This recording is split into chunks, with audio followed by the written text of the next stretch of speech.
la intervención de Pilar Granados Urbán. Es el origen de las emociones y sus trastornos. Ella es psicóloga clínica especializada en infanto-juvenil de aquí de la Tierra de León. Ha colaborado ya con nosotros anteriormente y bueno, pues es un placer tenerte con nosotros y todo tuyo. Bueno, muchísimas gracias. Voy a intentar llevar a rajatar la directriz del tiempo. Es verdad que la capacidad de síntesis a lo mejor no está entre mis virtudes, así que si me tienes que dar un toque debajo de la mesa no hay ningún problema y trataré de ser pues lo más breve posible. Y bueno, es verdad que he colaborado ya anteriormente en otros congresos que se han participado. En el primero participé como oyente, pues ahí a ese lado, y todas las veces que Juan Carlos me ha pedido que participe en algo, lo he hecho pues porque creo en la salud mental, trabajo para ella y efectivamente todo lo que habéis sacado, lo que han hablado en el comité organizador, va en contra de la salud mental, especialmente de los niños, que es mi campo, el campo en el que me dedico siempre. Y bueno, pues quiero, dentro de mi ejercicio profesional, no solo de mi gabinete, sino que también soy la directora de una escuela infantil, me dedico a dar talleres a familias, a padres, trabajo con mis pacientes. Y estoy acostumbrada a ser un poco didáctica y vais a permitirme que, bueno, pues que trate de explicar lo más fácilmente posible para que comprenda la gente cuál es el origen de las emociones, no por nada, sino porque es el colchón que nos va a permitir afrontar todas las situaciones adversas que nos toca vivir en la vida. Todo el mundo tenemos cartas que nos reparten. Las rupturas matrimoniales es una de ellas, genera mucho estrés y la forma en la que una persona lo lleva, lo asume y regula esas emociones, especialmente las negativas, que son las que más hay que aprender a regular, es lo que nos va a determinar cómo vamos a llegar al final de este camino. Como habéis dicho en muchas ocasiones, es larguísimo, es muy duro. Y bueno, pues el objetivo de este taller o de esta mini charla es que se comprenda cuál es el origen real de las emociones. Solemos pensar, bueno, descubrir, por ende, más o menos cómo podemos cambiarlas o cómo podemos aprender a regularlas y a sobrellevarlas mejor. Y luego, bueno, pues a conocer los distintos trastornos que ocurren a nivel emocional cuando no somos capaces y las emociones nos dominan, las negativas especialmente. ¿Por qué nos sentimos, por qué nos sentimos de una manera determinada ante algo, ante un hecho? Normalmente tendemos a pensar que nos sentimos mal porque nos pasan cosas malas, nos pasan cosas negativas, por los hechos, por la vida, por lo que nos ocurre. Y si a mí me pasan cosas buenas, me voy a sentir muy bien, y si a mí me pasan cosas malas, me voy a sentir mal, con ansiedad, con depresión, Pero en psicología hablamos del ABC de las emociones, y D, más bien, que es la conducta, donde A tratamos de explicar, o yo trato de explicar cuando vienen las personas a mí, cuando son más mayores, los chicos seguro, y con las familias también, donde el A son los hechos, son las cosas que nos pasan, son las ideas que nos llegan al cerebro. Nuestro cerebro es un órgano igual que el corazón, igual que pulmones. El cerebro está especializado. El corazón bombea sangre, los pulmones respiran y el cerebro, un pelín más complejo que todos estos otros órganos, pero el cerebro está especializado en idear, en pensar, en lanzar ideas. Todas las ideas que nos llegan al cerebro son buenas. Todas las ideas que se nos ocurren son buenas ideas. Incluso hay épocas en la vida, voy a hablar de adolescencia, donde las ideas a veces son bastante cuestionables, son regulares. Pero el cerebro está especializado en pensar. C, siempre digo A, no hay posibilidad de la proyección, pero voy a tratar de contaros. Sí, no pasa nada, no pasa nada. Era por apoyaros visualmente en lo que estoy hablando, pero no importa. Hemos hablado del ABC, A son los hechos, las ideas que llegan, C son las emociones. La gente piensa, si me pasan cosas buenas, me siento bien. Y D es la conducta, es lo que hacemos con esa emoción. Vamos a poner un ejemplo y a ver si se entiende muy rápido. Yo estoy en casa un día y oigo un ruido, bien hecho.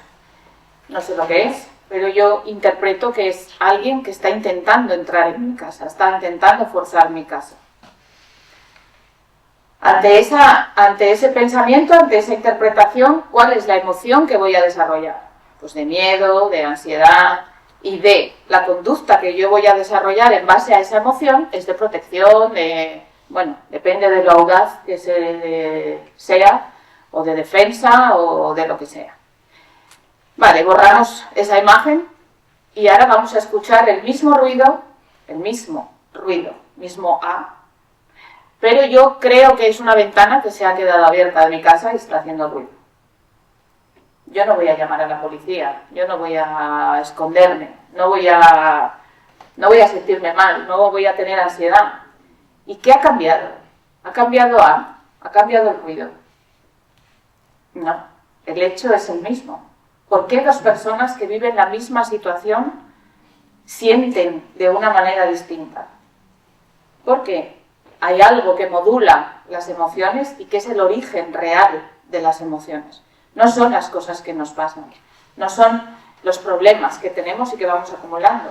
Es la interpretación, el pensamiento que nosotros tenemos lo que va a determinar si nos sentimos bien o no. Bueno, entonces, el pensamiento, la interpretación que yo hago de lo que me pasa o lo que pienso, lo que llega a mi cabeza, es lo que determina si me encuentro bien o me encuentro mal. Entonces, en psicología se llaman cogniciones.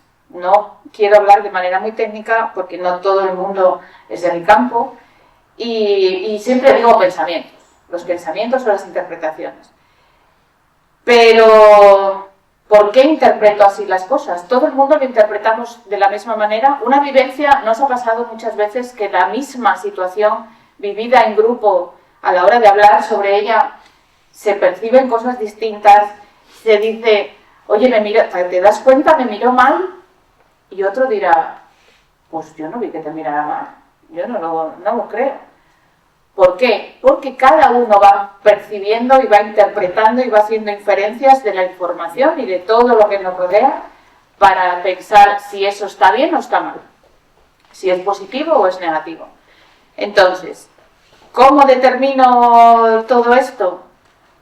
En base a mi patrón de pensamiento. ¿Habéis visto alguna vez, siempre se habla, del experimento del vaso medio lleno y medio vacío? Es un experimento que yo hago algunas veces con los niños y en el que llenas el vaso exactamente a la mitad, no me vale un poco más arriba, más abajo, tiene que estar exactamente a la mitad. Cuando a las personas se les pregunta ¿cómo ves el vaso? Hay personas que te dicen está medio lleno y otras personas te dicen está medio vacío. Si yo digo que está medio lleno, ¿qué estoy mirando? Estoy mirando lo que hay, lo que tengo. Si yo digo está medio vacío, estoy fijándome en lo que me falta, en lo que no hay, en lo que no tengo. Depende de dónde se haga hincapié, y hay personas que tienen la tendencia a pensar de esa manera pues más negativa. Por eso decimos que hay personas más optimistas y personas más que tienden más a ser negativas.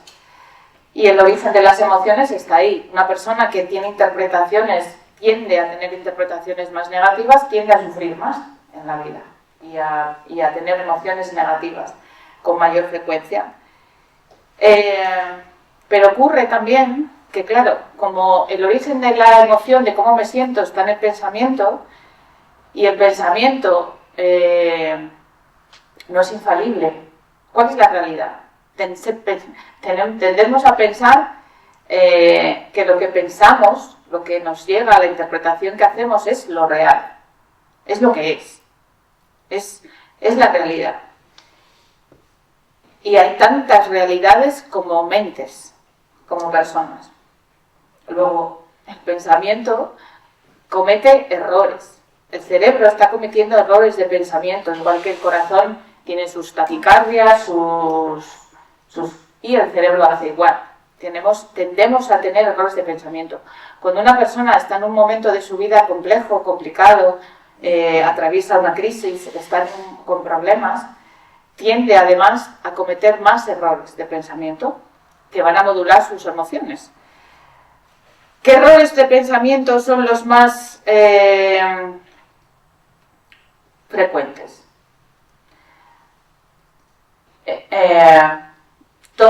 Hay 3 bloques concretos que son los... Y siempre que escuchamos hablar a personas, estamos oyendo constantemente errores de pensamiento.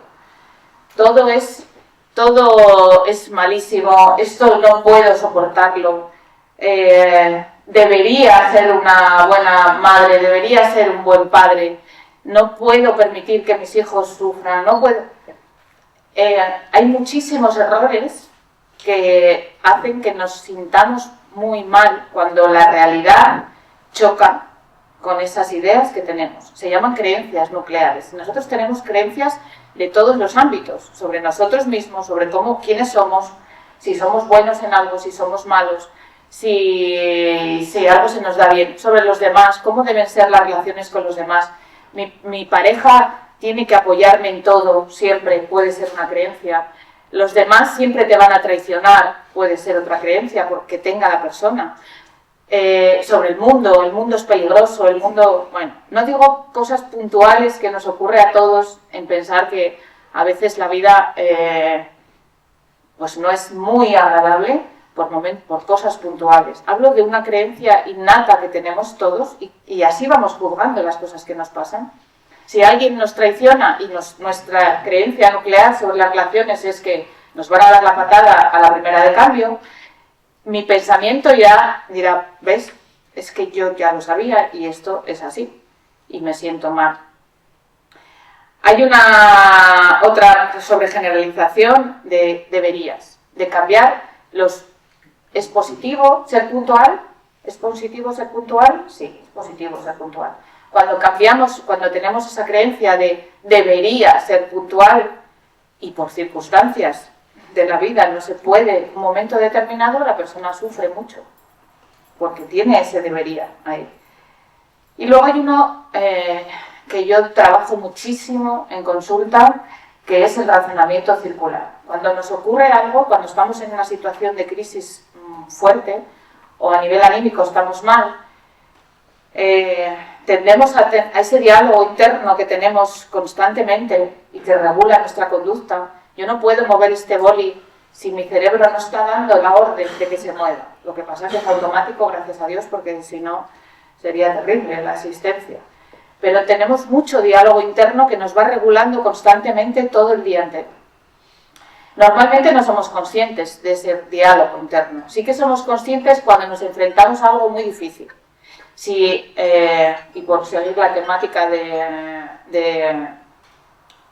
pues de los juicios y de lo que ocurre a veces cuando luchamos por las custodias o luchan las familias por las custodias, cuando se tiene que declarar en un juicio es una situación estresante. Muchas veces la persona está nerviosa, no es un sitio pues hostil en muchos casos, y estamos repitiéndonos constantemente lo que queremos decir, cómo lo queremos decir, y somos muy conscientes del diálogo. Tranquila, venga, que lo ya verás, venga, vamos a dar, ahora cuando te sientas el bolígrafo, coge esto. Estamos todo el rato pensando en cómo queremos hacerlo, pero la mayoría de las veces no nos damos cuenta de todo esto. Y pensamos de forma automática. Y esos pensamientos son los que nos hacen sentirnos de una forma o de otra. y no es la realidad. El ser consciente y el darse cuenta realmente de que no es la realidad la que hace que me vaya a encontrar bien o mal, es el poder que tiene el psicólogo, porque si no, mi trabajo sería un asco, o sea, no existiría realmente. Yo no trabajaría si las emociones dependieran de las cosas que pasan en la vida. Diría buena suerte a la gente que viniera a mi consulta y nada más, pero no es así. Con situaciones negativas se puede sentir de otra manera. Todas las cosas tienen su tinte positivo o negativo, es verdad. Y nadie que pierde un trabajo, bueno, no voy a decir que... Hay veces que uno se alegra de perder un trabajo o de que le echen porque es una fuente de estrés para esa persona. No todo el mundo nos va a interpretar igual. El cuestionamiento circular ocurre cuando no salimos de una rueda de ratón. Estamos todo el rato, pero ¿por qué me ha pasado esto a mí? Esto no puede ser, es insoportable, porque fíjate, ¿por qué me ha dicho esto? ¿Por qué me ha dado? Y venga a dar vueltas a esa misma situación, porque no lo sé, pues una persona que nos decepciona, que nos dice que nos van a llamar y no nos llama. Para nosotros es una llamada importante y empezamos, porque me ha hecho esto, porque fíjate, porque tal.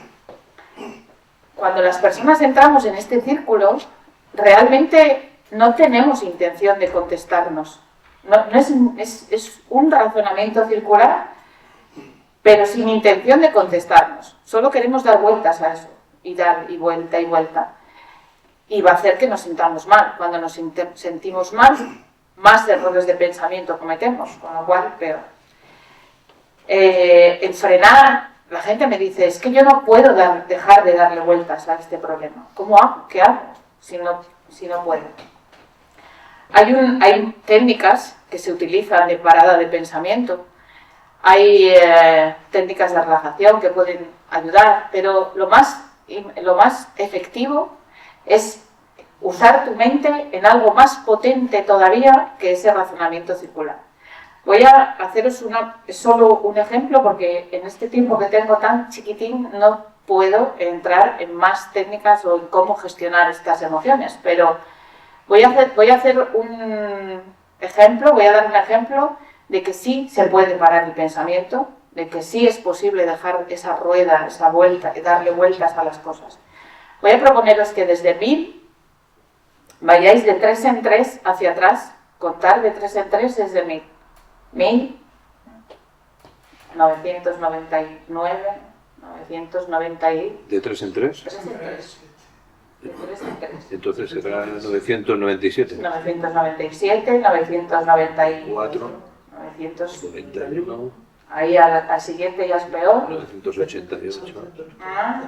¿Algo más se puede pensar que en esto? No se puede. ¿Por qué? Porque ese proceso mental es tan potente, requiere tanta atención, tanta concentración, que no podemos pensar en otra cosa. Luego sí se puede parar el pensamiento. Claro, no se puede empezar desde el 1000 siempre, porque el cerebro es muy inteligente y empezamos a hacerlo. ¿Por qué no he dicho de 2 en 2?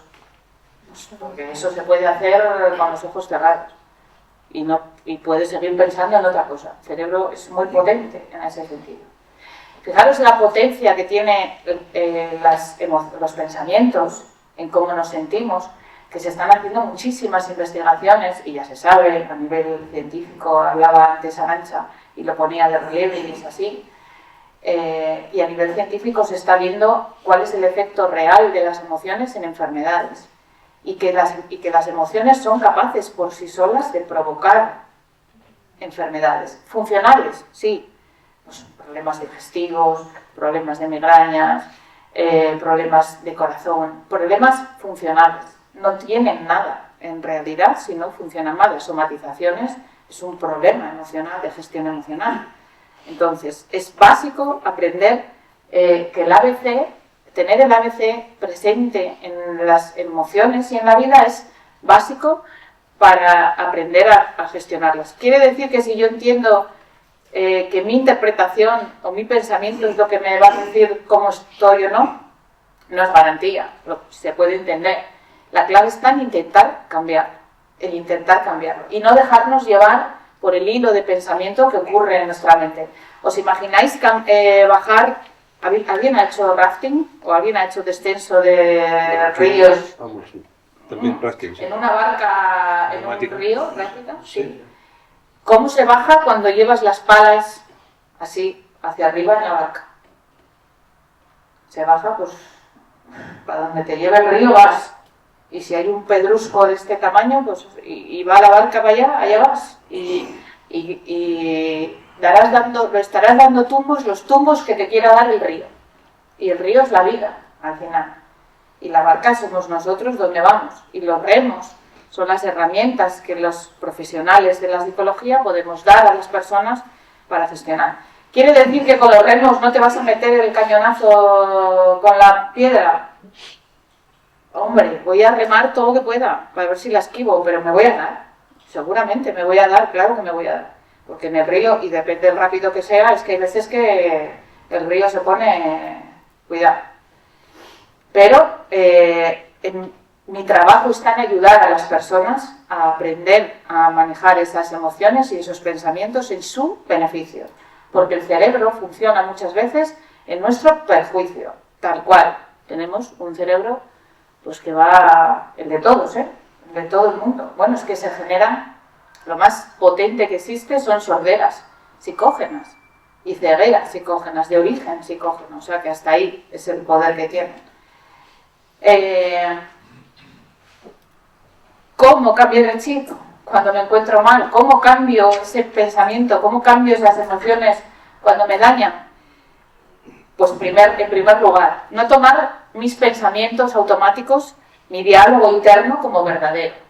Tenemos que acostumbrarnos a cuestionarnos que lo que yo estoy pensando es una interpretación, es mi interpretación, es una interpretación y puedo estar equivocada, puedo estar acertada, puede estar incompleta, puede no compartirla al resto de las personas con las que estoy hablando. ¿Por qué es la verdadera? No, no lo es. Hay que aprender a cuestionar el pensamiento y lo que nos va llamando. A veces es fácil hacerlo, me diréis. Dirás, sí, claro, mira qué fácil. Pues no, no lo es. No es fácil, ya lo sé. Porque empezamos al principio a cuestionarnos al revés. Nos sentimos muy mal, entonces tenemos que pensar qué estoy pensando, tengo que cuestionármelo y entonces ver si ese pensamiento me hace bien o me hace mal.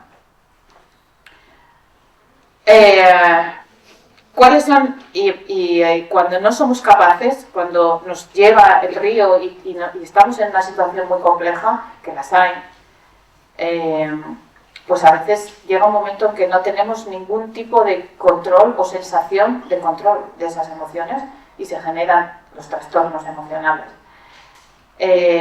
Pueden ser de ansiedad, pueden ser de depresión o pueden ser bipolares en general. ¿Estoy mal ya? Más o menos. Termino. ¿Cuáles son las señales de alarma? ¿Cuáles son las señales de que nos están diciendo que algo no va bien, algo tengo que aprender a cambiar? Las somatizaciones, todos los problemas digestivos, de migrañas, de tal, todas las somatizaciones es una señal de que algo está ocurriendo a nivel emocional que no va bien.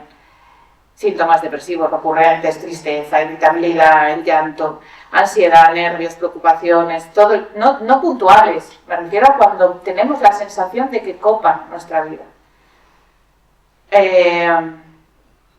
Conductas autolesivas, por supuesto, en niños se ven mucho, se ven autolesiones, se ven cortes, se ven... Bueno, pues es una señal muy potente de que existe un sufrimiento emocional grave. Miedos, fobias, manías, entre comillas, tirarse del pelo o arrancarlo o morderse las uñas, los niños se ve mucho, se arrancan. Conductas de tipo obsesivo-compulsivo también. Y bueno, por terminar,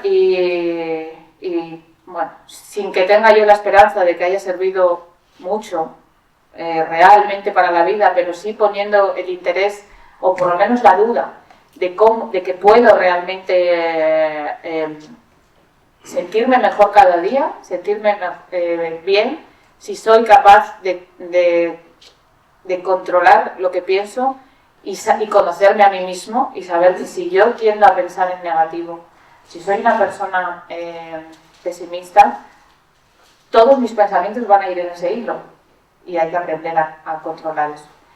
Lo más importante al final es pedir ayuda profesional cuando los síntomas afectan a nuestra vida normal, cuando nuestra vida se ve afectada en el ámbito de pareja o como padres,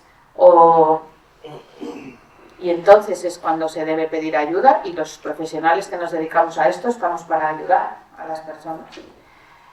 Pues creo que no voy a contar más. Muchísimas gracias por escucharme. Y bueno, pues si, no sé, si tenéis alguna pregunta o duda o algo.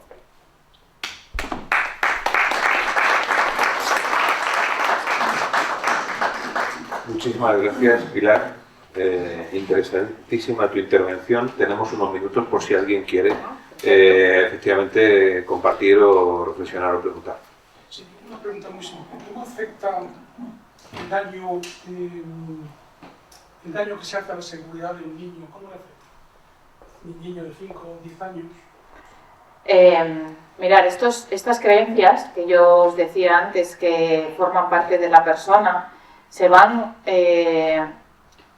adquiriendo a lo largo de la vida, desde la infancia, desde que somos pequeños, con nuestros espejos, que son nuestros padres, el ambiente familiar, la inseguridad que les genera a los niños, muchas situaciones en las que los adultos les ponemos, porque no se ponen ellos, los ponemos los adultos en nuestros conflictos, en nuestras luchas, sí tiene un peso en el desarrollo de esas creencias. El que se generen creencias del tipo el mundo es peligroso, nadie me quiere o no soy bueno, digno de que me quieran, se van gestionando, gestando en estos momentos de vida. Y al final se arrastra hasta la vida adulta, o sea que el impacto que tiene esa inseguridad va a afectarnos a la forma en que vemos el mundo y por ende cómo sentimos lo que nos pasa en la vida. Entonces tiene toda la importancia, afecta mucho. Cuando es continuada, todo el mundo tenemos situaciones de inseguridad en algún momento, pero la situación que se genera pues ante una pérdida, del tipo que sea, afecta al desarrollo de un niño, claro.